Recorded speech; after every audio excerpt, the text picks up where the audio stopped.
Assalamu alaikum wa rahmatullahi wa barakatuh. To my Muslim brothers and sisters that just reverted to Islam quite recently in the last year or so, you don't know how big of a life event that is about to commence in your life in the best way possible. There is a month coming up called Ramadan, and this is the blessed month for Muslims. In this month, the gates of Jannah or paradise is open, and the gates of hell or Jahannam is closed. In this month, you can get your permanent spot inside of Jannah. This is the month where the temptations from the devils or the shayateen are gone because they are chained up. It's just you focusing on Allah and genuinely trying to become the best person you can ever be. And you'll realize that after Ramadan ends, it's really hard to achieve your Ramadan Iman or your Deen. This is the month where you genuinely feel the closest to Allah. As Allah says in the Quran, surely in the remembrance of Allah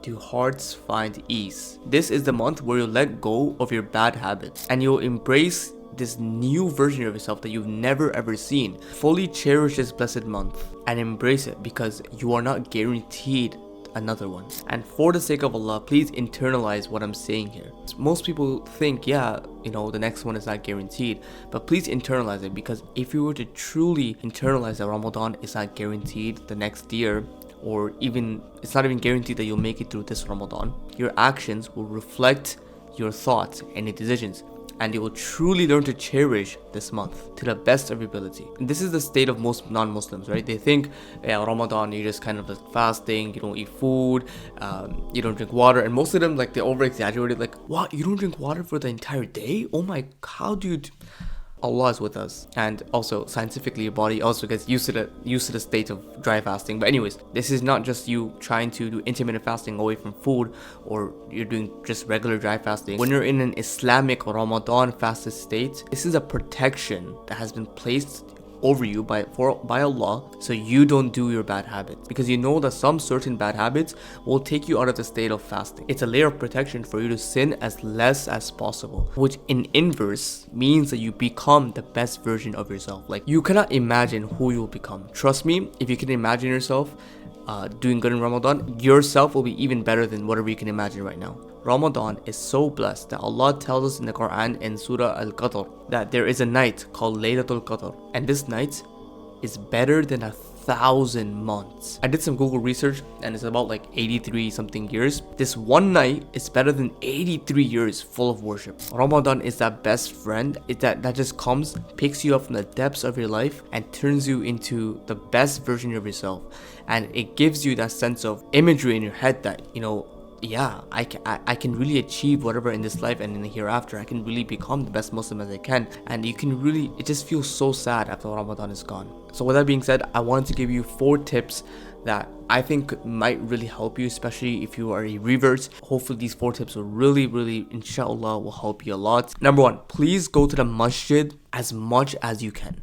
And of course, it's a one side where, of course, we're going to the masjid for, remembering Allah, to get even closer to Allah, which is the best reason, which is the only main reason why you should be going to the masjid. So you can pray amongst your brothers, but you can always feel the closest connection to Allah. But another reason why I want you to go to the masjid, with what all of us, not even just the new reverts, like I'm talking about all Muslims should be going to the masjid, is because, especially for reverts, I know how hard it is for you guys, especially with family, right? A lot of you don't have Islamic families, right? It's just you who reverted out of the many of your family, your brothers or your sisters or your mother or your father, and you're the only one who reverted. And it's really sad that you don't get to do Ramadan with your family. You're doing Ramadan by yourself, and this is something I've been blessed with, which is I have a family I can do Ramadan with, and I cannot experience that sense of being alone in Ramadan. And trust me, having some sort of family or having a close bond of brothers, or if you're a sister revert, having other Muslimas with you, it's an entire different feeling. When you're doing Ramadan with your brothers or sisters, it's just a completely different feeling, especially eating iftar, all of you together sharing food. Is truly something that I feel really bad for reverts. I have a friend and he recently reverted a few months ago, and his family still doesn't know. and he's gonna go into Ramadan, his first ever Ramadan, and he doesn't really have a family to celebrate it with. And of course we are there for him. Of course he has he has a lot of friends who are Muslim, and that's why I really recommend, if you are a revert, just walk into the masjid. Trust me, I wallahi, you will never regret it. The masjid is the best place. Walk into the masjid and just say, I'm a revert, I'm really looking to pray with you guys, fast with you guys, etc. And a plus with the masjid, a lot of masjids, they actually serve iftar. They serve iftar at the masjid, so you can eat with your brothers. You can get the same feeling of family, or as close to it as possible during Ramadan. So I really recommend going to the masjid, interacting with the people, and I genuinely think you'll meet the best people ever at the masjid, right? You can truly meet your brothers. Remember, Islam is about masculinity, we're about brotherhood, and this is a great opportunity for you to feel that, inshallah. Number 2 is going to be allocating a good amount of time learning about the seerah of Prophet Muhammad sallallahu alaihi wasallam. Seerah, or you can say a very detailed biography of the Prophet Muhammad sallallahu alaihi wasallam. Prophet Muhammad sallallahu alaihi wasallam is our greatest and our best role model, right? He is the best of creation. He was created not only to be the last prophet of Allah, but also to be our biggest role model, right? If we had to choose who we want to be like, only person would be Prophet Muhammad sallallahu alaihi wasallam. I recommend Sheikh Uthman's one, that's what I'm watching right now. There's a lot of good seerahs available, there's good books as well, like the Sealed Nectar. There's a lot of good books. So basically, this is where you get to learn about the Prophet Muhammad sallallahu alaihi wasallam, his roles, his attributes, how he interacted with others. Not only do you just learn about that, you probably want to implement all of that into your life, and this way you can become the best Muslim possible as well. Number 3 is going to be have a good connection with your family, even if they're not Muslim. I remember Mufti Menk talking about this in the video that I'm going to be referring to later on. But Mufti Menk said, do not be foolish and act all arrogant and stuff to your non-Muslim family. Don't do that. Rather, in the month of Ramadan, you know that you're going to be the best version of yourself. You know that you're going to be acting as the best version of yourself. Your manners, the way you speak, everything's going to be kind, soft, and gentle, and just very straightforward. And in this month, you're going to have the best manners. In that sense, why would you just act all arrogant, to your brothers and your non-Muslim family? Rather, you want to have good connection with them, talk to them, and while they see you during the month of Ramadan, like even if they don't know you're Muslim, if they see you change for some reason in this month, they're gonna be more inclined to something. They're gonna be more curious. This is a big form of da'wah, by the way, is that a lot of da'wah comes from just character. A lot of people will base the entire religion just off the Muslims they see. So if you can talk with your brothers and sisters in a very kind way as your best version during Ramadan, they'll have this sense of curiosity towards Islam, and this is a strong dawah point. Okay, so I really recommend talk with your family, be kind to them. Again, when you're fasting, do not backbite, do not slander people, because that can break your fast, right? So it's truly a test, and trust me, this will go a long way. And lastly, my last tip is don't get caught overwhelming yourself. And again, Mufti Menk talks about this on a way better scale. I know you've heard that Ramadan, everything you should be doing is a good deed. Like every single action should be a good deed towards Allah. That's preferable.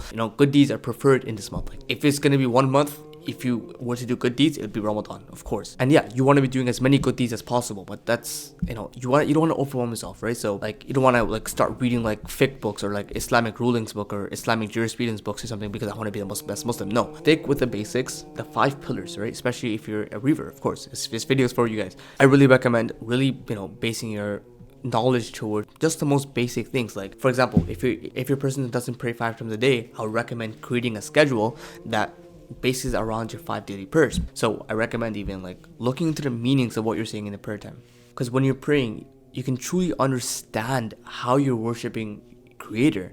Imagine if you can understand exactly how you're worshiping, how you're praising your Creator, is that not going to motivate you to even praise Him and worship Him even more? Lastly, this video by Mufti Menk is a great video, and I really recommend this video by Mufti Menk. So go check it out. And he really talks about the akhlaq, manners. He talks about how you should be, your attitude, your mindset going into your first Ramadan. Do your research. Exactly what to do during Ramadan. For example, what kind of prayers. There's of course your 5 prayers. There's tarawih, and you just want to be worshipping Allah to the best of your ability. You want to have Allah in your mind as much as you can. Hopefully you benefited from this video. I'm so excited for you, inshallah, that you're going to be doing your first Ramadan. And if you have any questions about self-improvement, anything, drop them in the comments down below. And subsequently, I'm actually doing a Q&A. So if you go to my community tab, drop some questions. Please please drop some questions, because inshallah I'll try to fit them all in, or as many as I can. It depends how many I get, right? So inshallah, thank you for watching. Assalamu alaikum wa rahmatullahi wa barakatuh.